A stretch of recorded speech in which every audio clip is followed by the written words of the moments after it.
kita berkumpul kembali, kita bisa menyelenggarakan kembali majelis taklim atau majelis pengajian hadis Nabi Muhammad SAW, khususnya yang ada dalam kitab Riyadhus Shalihin.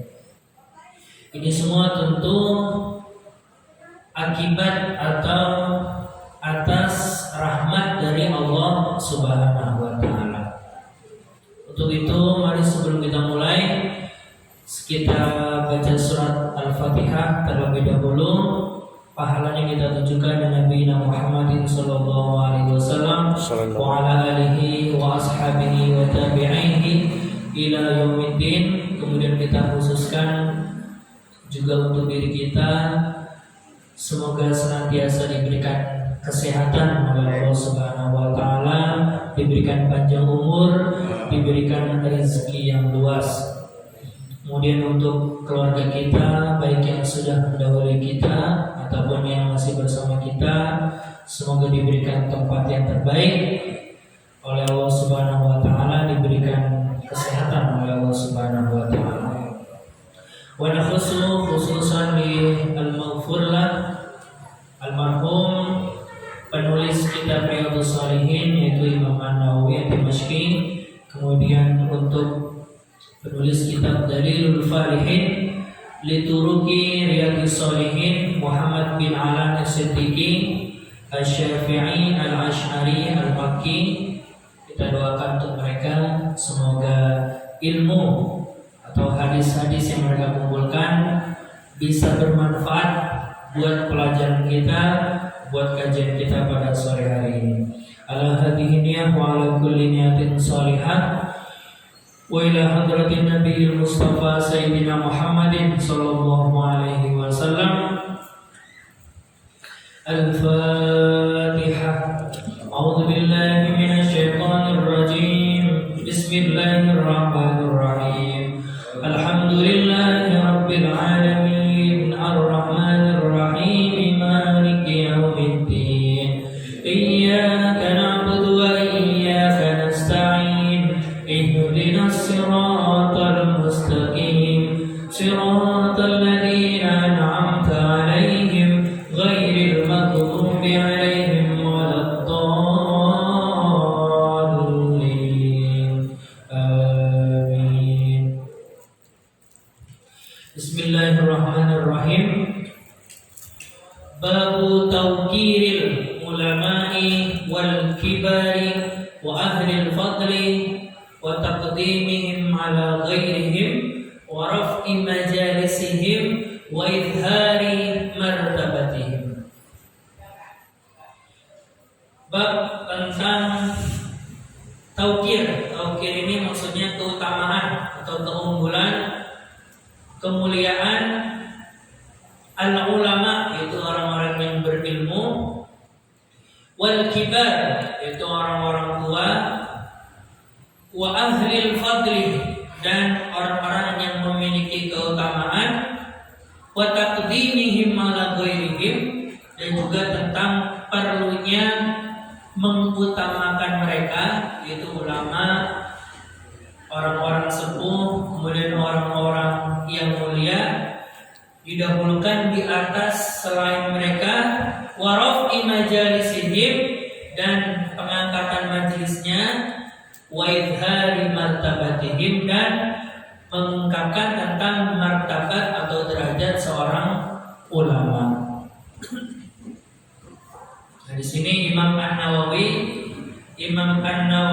Ad-Dimashqi membuat satu bab khusus tentang pentingnya atau perlunya ta'zimul ulama, pentingnya memuliakan ulama, kemudian ahlul fadl, orang yang mulia, dan sepuh atau orang tua.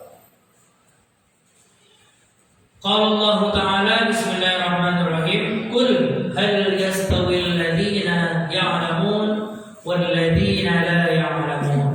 Nah, ini Allah berfirman kepada Nabi Muhammad, wahai Muhammad, hal yastawil ladzina ya'lamun wal ladzina la ya'lamun. Coba menurut kamu, wahai Muhammad, sama enggak sih orang yang berilmu dengan orang yang tidak berilmu?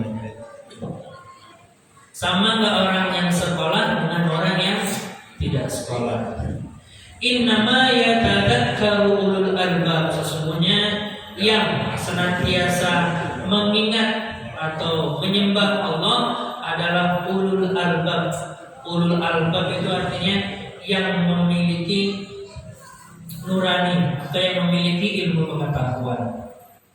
Nah, ini sudah diperingati jauh-jauh hari oleh Imam An-Nawawi tentang pentingnya kita memuliakan guru-guru kita, para alim ulama, para habaib, para senior-senior atau sepuh-sepuh. Nah, ini sudah diperingatkan oleh Imam An-Nawawi dengan beliau membahas khusus ayat-ayat dan hadis-hadis tentang pentingnya mengunggulkan atau memuliakan ulama.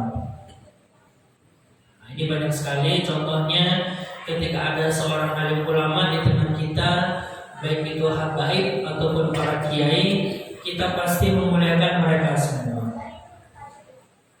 Dulu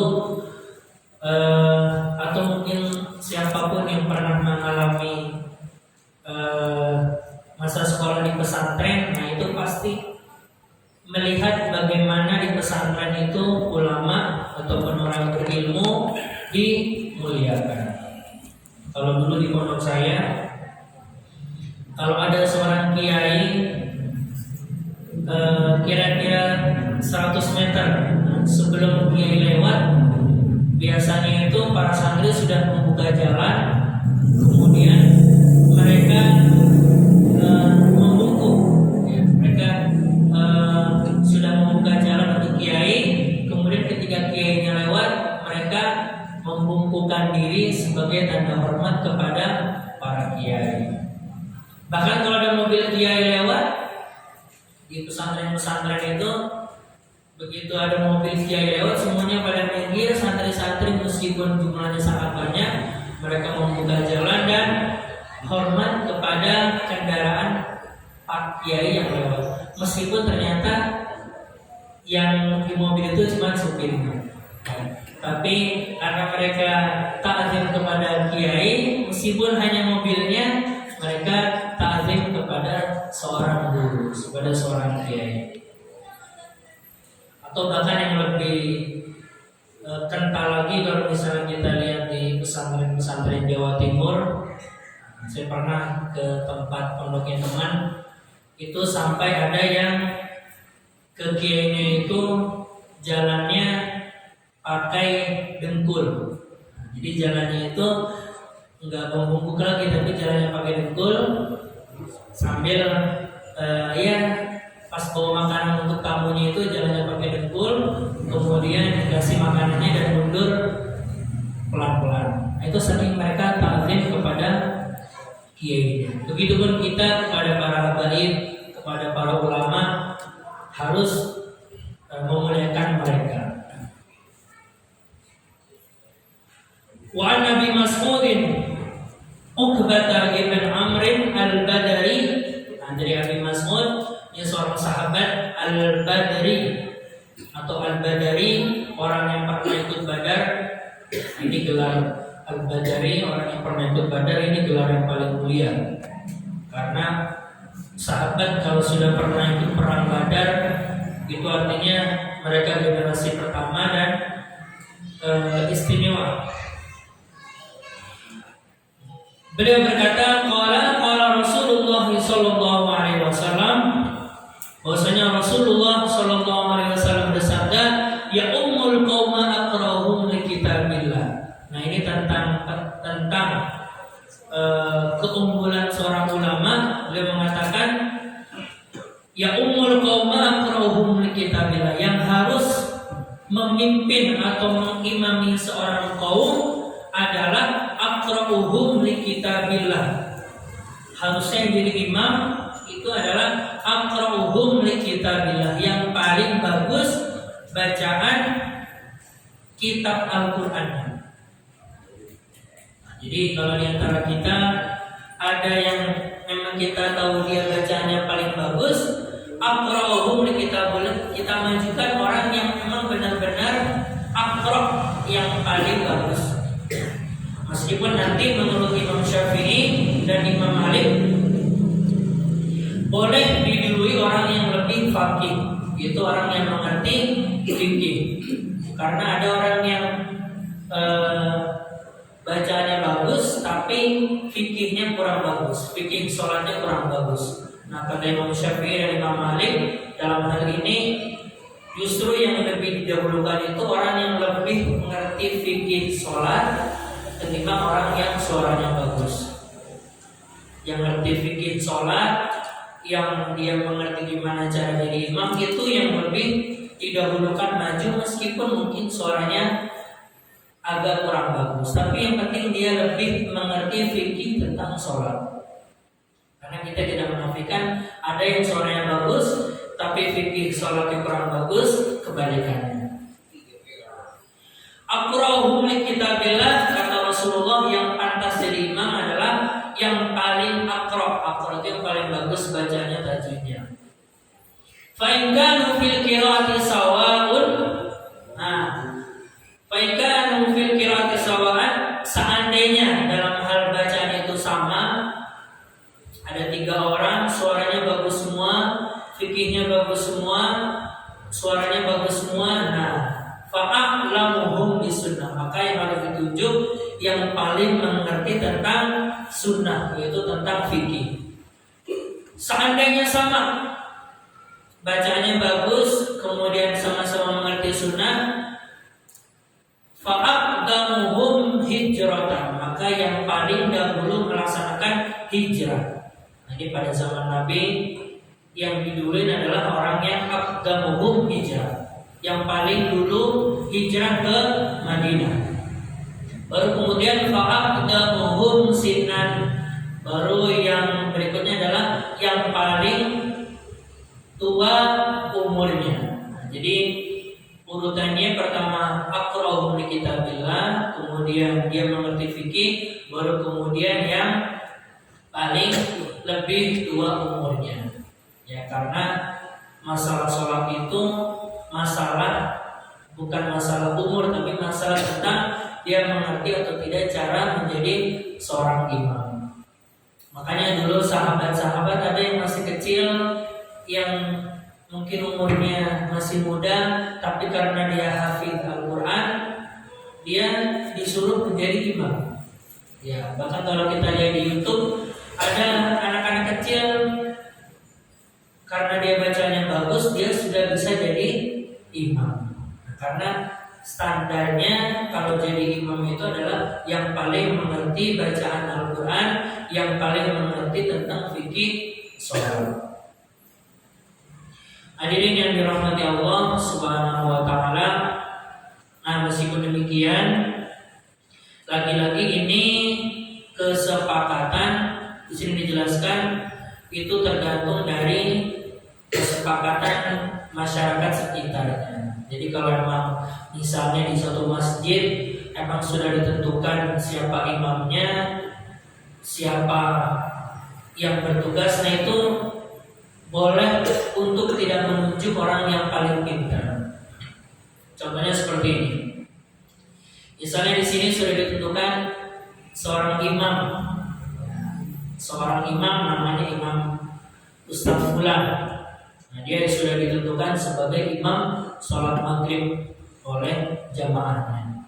Meskipun ketika itu datang orang yang lebih pintar, kayak misalnya tiba-tiba di sini ada yang makmumnya yang datang tiba-tiba siapa, Pak Quraish Shihab misalnya, Pak Quraish Shihab atau Ustaz Adi Hidayat misalnya. Nah, kalau di sini sudah ditentukan imamnya Ustaz Fulan itu, ya tidak apa-apa maju, meskipun ada orang yang mungkin lebih pintar, karena sudah disepakati oleh masjid setempat dengan pertimbangan-pertimbangan. Nah, itu boleh untuk tidak mendahulukan orang yang lebih pintar. Sama cerita pengalaman seorang teman, ada yang dia ceramah di Masjid Ciputat, dia ceramah di Masjid Mugiroh dekat Situ Gintong. ketika dia khutbah Jumat, untung di akhir ingatnya. Ketika dia khutbah Jumat udah mau selesai, dia baru ingat ternyata di antara jamaahnya itu ada Profesor Quraish Shihab. Nah, dia baru sadar ketika dia yang mungkin cuma S1 kemudian khutbah Jumat di sana, ternyata ketika mau akhir khutbah dia baru melihat di luar itu ada jamaah Profesor Quraish Shihab. Oh, dia kaget, tapi karena untuk ingatnya di akhir, karena itu sudah mau akhir khutbah, jadi nggak terlalu berpengaruh. Mungkin beda kalau misalnya dia tahunya di awal, dia bakal grogi karena salah satu jamaahnya adalah orang yang lebih pintar. Tapi itu sah-sah saja jamaahnya. Wala yu'minu rajulu rajula fi sultanih wala yaqutu fi baitihi ala takramatihi illa bi'idni. Dan ini tidak boleh kita untuk duduk di tempat yang memang khusus ulama. Artinya kalau di pondok-pondok itu ada istilahnya, kalau ada bangku yang biasa diduduki buat kiai, ya kita amali. Berarti kita nggak boleh menempati tempat yang sudah ditempati oleh guru kita tersebut.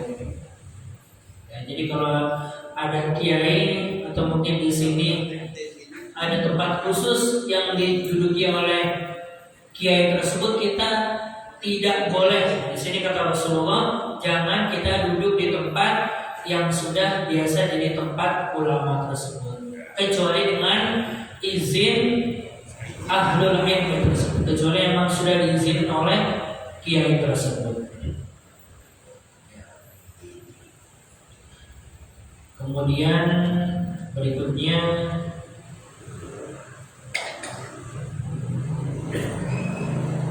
wa an Abi Mas'ud radhiyallahu anhu, dari Abi Mas'ud yang sama, beliau mengatakan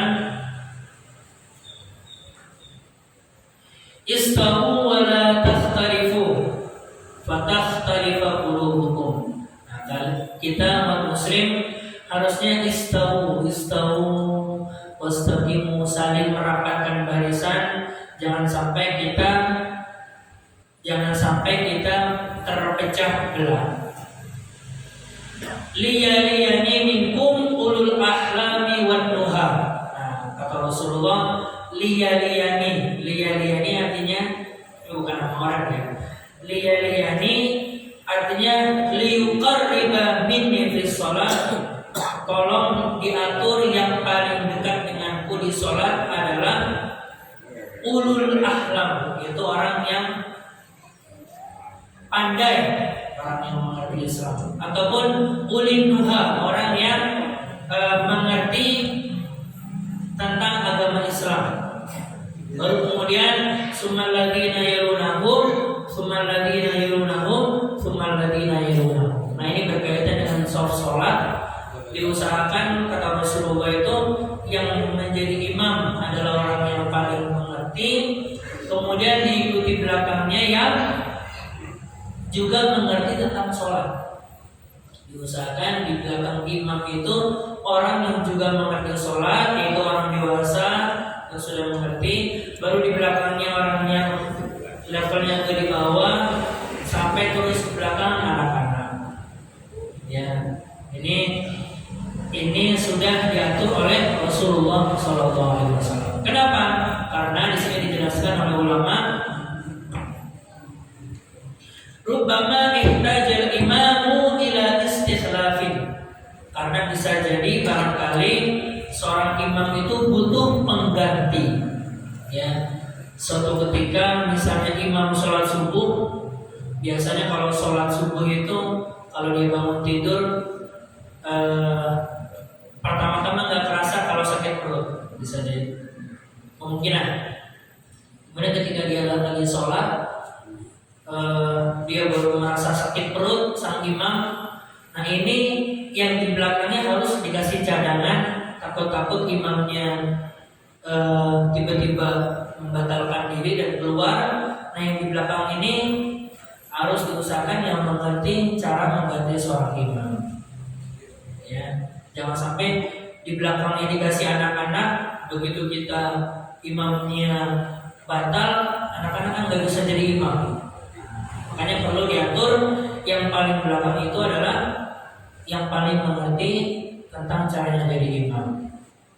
Makanya kalau di Arab itu di Masjidil Haram ada orang yang disiapkan untuk mengganti imam, termasuk mereka yang kalau imam takbir dia mengikuti takbir. Allahu Akbar, Allahu Akbar. Nah, itu selain untuk sebagai membalik atau menyampaikan suara imam, juga persiapan kalau imamnya batal, kemudian dia bisa maju ke depan. Berikut pun kenapa yang paling soft pertama dikasih orang yang pintar, karena ia tafattanu litanbihil imam, karena dia bisa menjadi pengingat kalau imam salah. Kalau misalnya yang baris pertama itu anak kecil, kemudian imamnya lupa bacaannya, ketika dia baca surat-surat pendek dia lupa. Nah, yang di belakang itu diharapkan mampu menegur sang imam. Makanya di belakang imam itu harus menjadi mengerti cara sholatnya imam, sehingga kalau imam salah bisa diperingati. Di sini pernah kejadian ada imam tiba-tiba batal, Pak? Belum pernah ya. Mungkin suatu saat ada yang imam tiba-tiba cancel, itu perlu hati-hati, perlu dipersiapkan belakangnya untuk maju.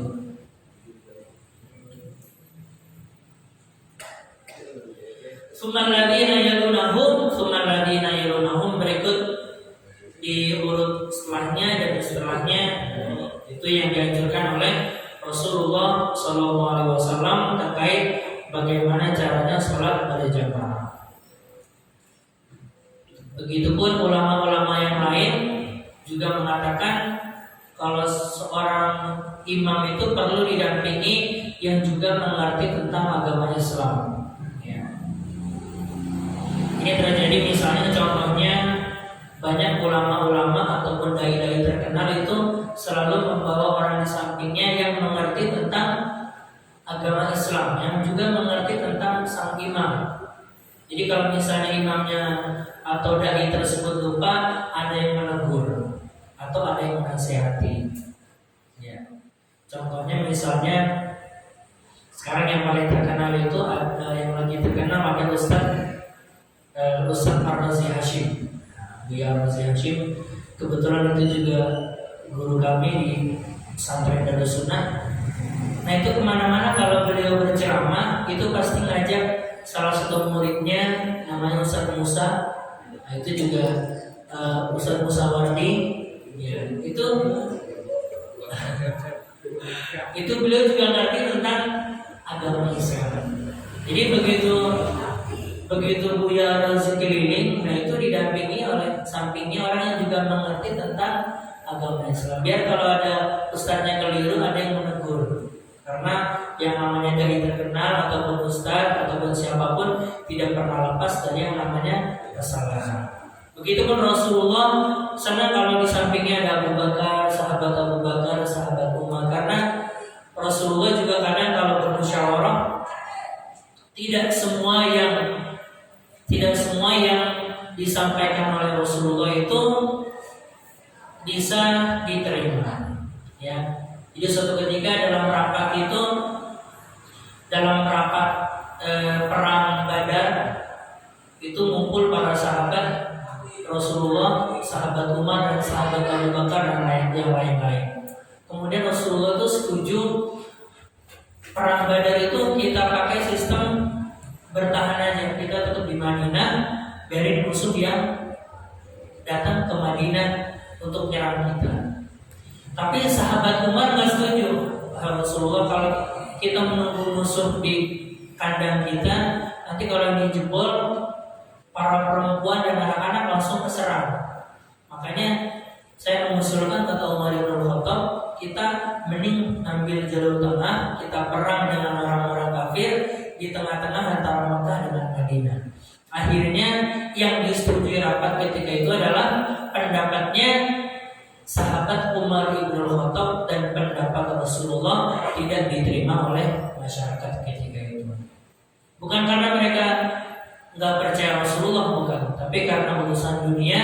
Kata Rasulullah, antum a'lamu bi umuri dunyakum. Kalau masalah dunia, kata Rasulullah, kalian yang lebih mengerti tentang dunia kalian. Kayak contohnya Rasulullah itu karena ditanya oleh Rasulullah, ini gimana cara mengawinkan dua pohon kurma? Cara mengawinkan dua pohon kurma. Kemudian Rasulullah menyarankan sesuatu dan kemudian gagal. Nah, sahabat tersebut komen, Rasulullah, ini kok saran Anda tidak benar, saran Anda disuruh untuk mengawinkan dua pohon kurma ini kok ternyata gagal. Nah, kata Rasulullah, karena ini masalah dunia kalian, antum a'lamu bi umuri dunyakum. Kalian yang lebih paham urusan dunia kalian. Kalau masalah agama, saya benar karena ada panduannya, tapi kata Rasulullah, kalau urusan dunia, kalian yang lebih mengerti tentang dunia kalian. Itulah hebatnya Rasulullah Shallallahu Alaihi Wasallam, mengerti porsi diri sendiri. Tidak semuanya ingin dibahas atau dikuasai oleh Rasulullah Shallallahu Alaihi Wasallam. Hadirin yang dirahmati Allah Subhanahu Wa Taala. Kemudian dari Jabir, sahabat Jabir bin Abdullah radhiyallahu anhu, anna Nabi sallallahu alaihi wasallam kana yajma'u baina rajulaini min qatla Uhud. Rasulullah suatu ketika mengumpulkan orang-orang yang gugur pada perang Uhud. Perang Uhud itu terjadi pada Arba'u minal Hijrah, tahun 4 Hijriah. Rasulullah mengumpulkan dua orang yang gugur dalam satu lahat, dalam satu liang lahat. Makanya ulama berpendapat kalau dalam hal musibah, misalnya perang ataupun musibah tsunami waktu itu ataupun mungkin yang lain-lain, kalau jumlah mayatnya banyak, diperbolehkan untuk digabung dua atau lebih mayat yang menjadi korban bencana tersebut. Kita masih ingat waktu tsunami itu karena yang korbannya ratusan ribu, gak mungkin satu orang satu makam. Nah, maka nggak apa-apa, kita berlubang besar, dimasukin situ, perempuan laki-laki boleh digabung. Ketika dalam bencana digabung karena untuk keperluan darurat. Digabung perempuan laki-laki jumlahnya banyak apa-apa karena untuk keperluan darurat. Nah, begitu pun yang dilakukan oleh Rasulullah SAW ketika perang Uhud. Beliau mengumpulkan dua jenazah bersama dalam satu liang lahat. Nah, kemudian ada dua yang mau dikuburkan. Rasulullah menanya, ayyuhuma aktsar akhdan lil Qur'an. Di antara dua mayat ini, Rasulullah menanya kepada para sahabat, tukang galiannya, ini di antara dua mayat perang Uhud ini yang mana yang paling banyak hafalan Qur'annya? Kemudian tukang galian tersebut atau sahabat di sekitar itu mengatakan, yang A, ya Rasulullah, yang A ini lebih banyak hafalannya. Saya tahu yang A ini dia seorang hafidz Quran. Kemudian kata Rasulullah, oke, duluin yang hafal Al-Quran. Jadi dua ayat yang hafal Al-Quran diduluin ketimbang yang satunya lagi. Diduluin masukin ke dalam lahat, baru kemudian satunya menyusul. Nah, ini bukti Rasulullah SAW begitu memuliakan orang yang berilmu dan orang yang hafid Al-Quran. Ini bisa kita praktekkan misalnya kalau bencana, kalau kita mengenal ya, ada mungkin mayat-mayat yang kita kenal, kemudian kita jadi petugasnya, kita tahu orang ini ternyata rajin beribadah, maka kita perlu untuk mendahulukan mayat ini ketimbang mayat-mayat yang lain. Ini sebagaimana dilakukan oleh Rasulullah Shallallahu Alaihi Wasallam. Wa an Ibnu Umar radhiyallahu anhuma, dari Ibnu Umar radhiyallahu anhuma, anna Nabiya sallallahu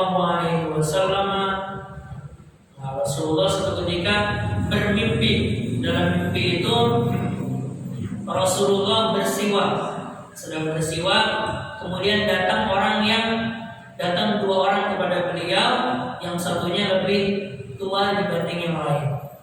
Rasulullah bermimpi beliau sedang bersiwak, kemudian datang dua orang, yang satunya sudah tua, yang satunya masih agak mudaan. Nah, kemudian Rasulullah memberikan siwak tersebut kepada orang yang lebih muda umurnya. Dan Rasulullah ditegur, "Kabir."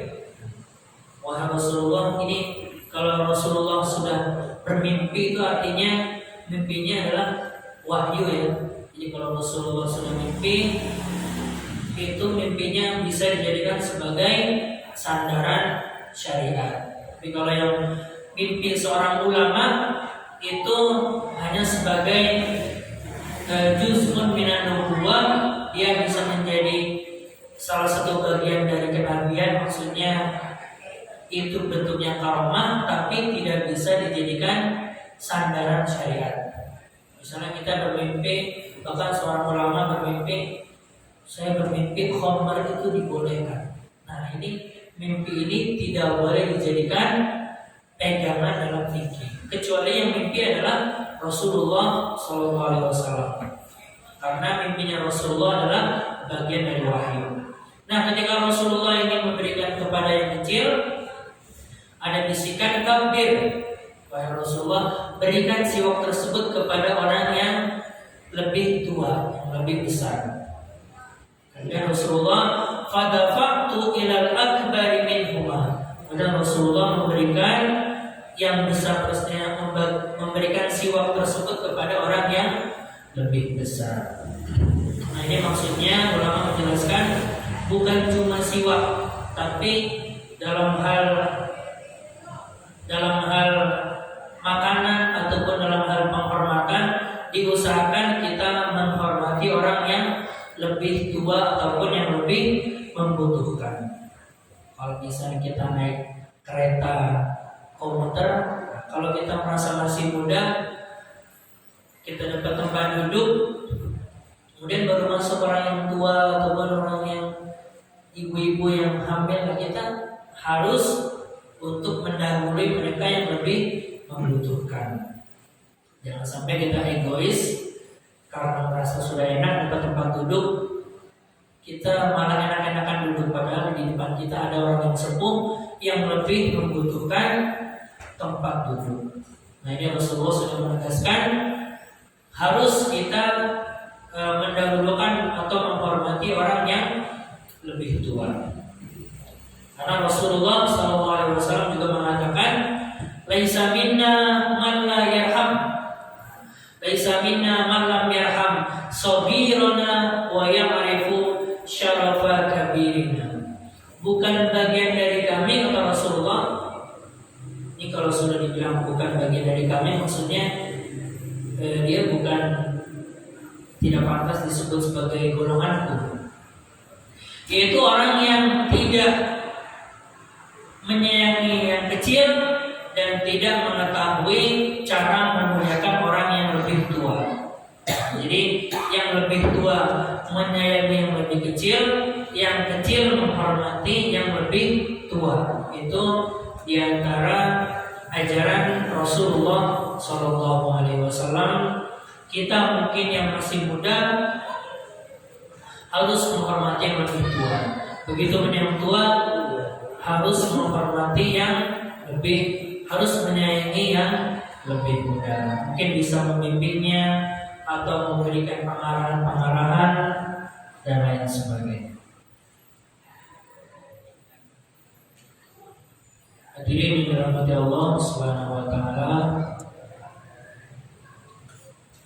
Kemudian yang terakhir dari Maimun Ibn Abi Syabib rahimahullah, anna Aisyah radhiyallahu anhuma, bahwasanya Sayyidah Aisyah suatu ketika didatangi oleh seorang yang minta-minta. Yang minta-minta yang pertama ini sangat butuh sekali, yang datang ini orang miskin, minta kepada Sayyidah Aisyah. Kemudian Sayyidah Aisyah memberikan kepada orang tersebut kisah Kisra ini artinya potongan roti. Jadi ada orang yang miskin, kemudian datang kepada Sayyidah Aisyah minta makanan, dikasih potongan roti tersebut.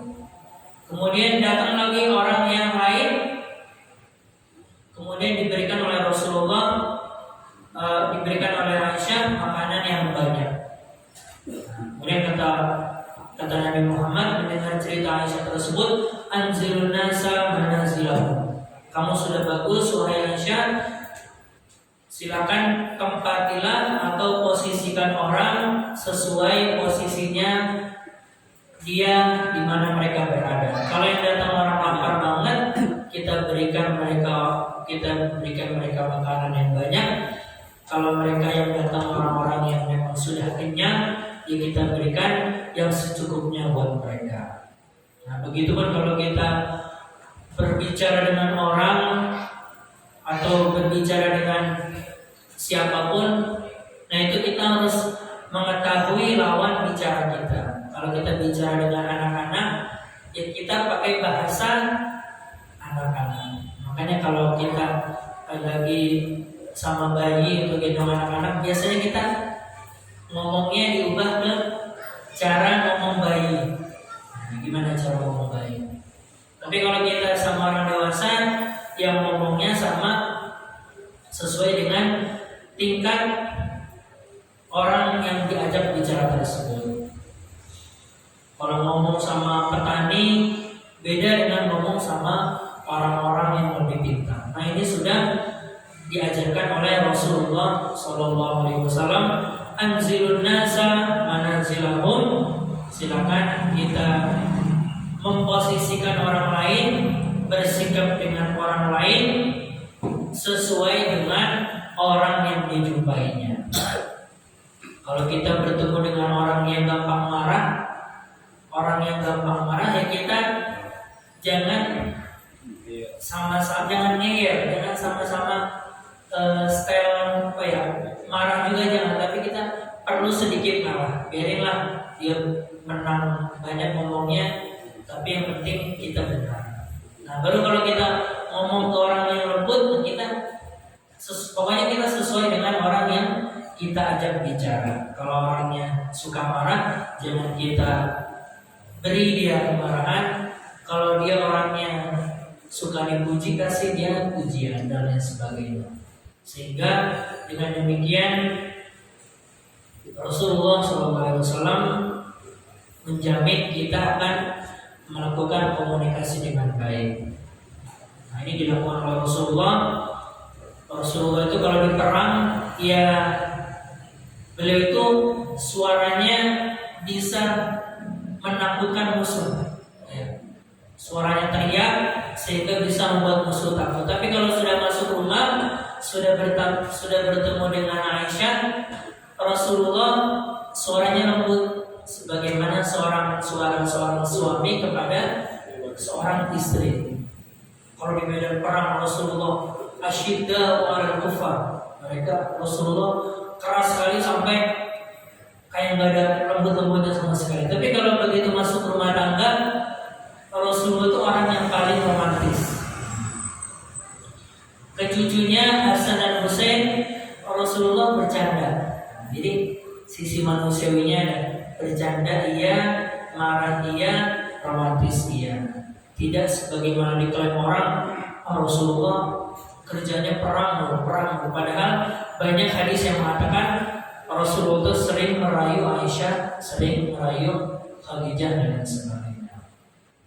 Nah itu ya, anzilun nasa manazilahum. Baik, itu saja mungkin yang bisa kami sampaikan pada kesempatan kali ini. Semoga menjadi ilmu yang bermanfaat.